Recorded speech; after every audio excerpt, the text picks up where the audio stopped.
तंत्र, यदि किसी को तीव्र गति से भगवत प्राप्ति करनी है बहुत जल्दी, तो उसे तंत्र मार्ग से भगवान की उपासना करनी चाहिए। तंत्र कहते किसे हैं?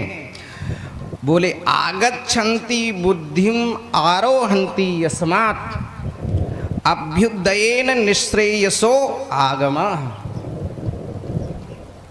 जो हमारी बुद्धि की उथल पुथल को बहुत तीव्रता से रोक करके, अंतर्मुखी करके, जो हमारी बुद्धि में उथल पुथल मची है, ऐसा हो जाता वैसा हो जाता, अब ये हो गया अब वो हो गया, अब ऐसा करना चाहिए वैसा करना चाहिए, ये जो शांति नहीं मिल रही है बुद्धि को, मन को, ये मन में जो उथल पुथल मची हुई है, यदि कोई इस मन की शांति को, मन की उथल पुथल को शांत करके अंतर्मुखी होकर भगवान का स्तवन करना चाहता है, भगवान का भजन करना चाहता है, तो उसके लिए सर्वश्रेष्ठ मार्ग है तंत्र।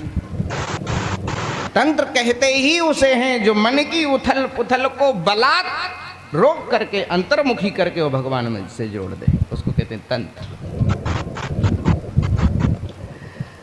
उसको क्या कहते हैं? तंत्र।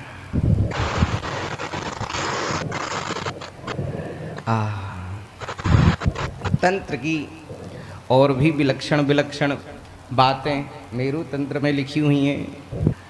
तंत्र मार्ग में यदि सद्गुरु का चरणाश्रय प्राप्त नहीं है, पूर्ण गुरु का संरक्षण प्राप्त नहीं है, तो फिर तंत्र के ग्रंथों को हाथ भी नहीं लगाना चाहिए।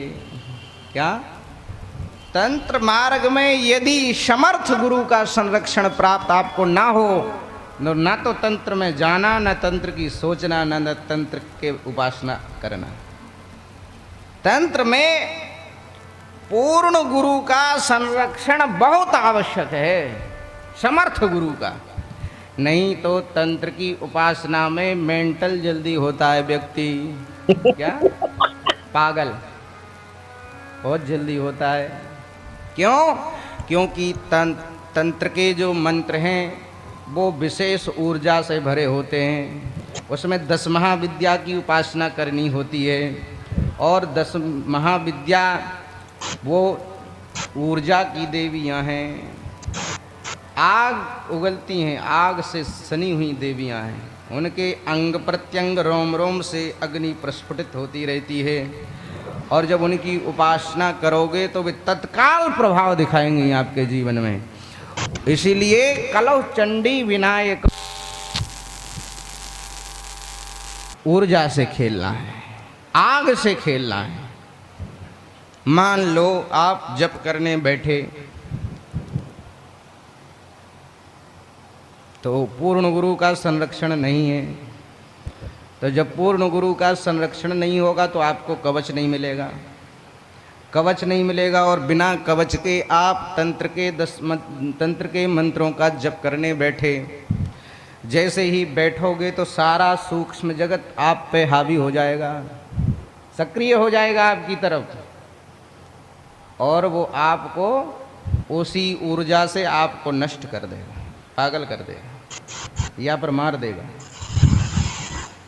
एक बात ध्यान रखना, भूत प्रेतों में ऐसी शक्ति नहीं होती कि वो किसी के प्राण ले सकें। क्या?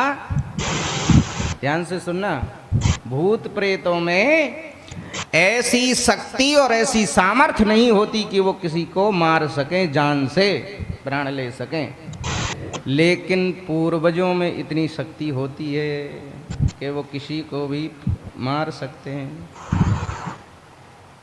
इसलिए पूर्वज मुक्ति खेल नहीं है। और रहते कहाँ हैं पूर्वज?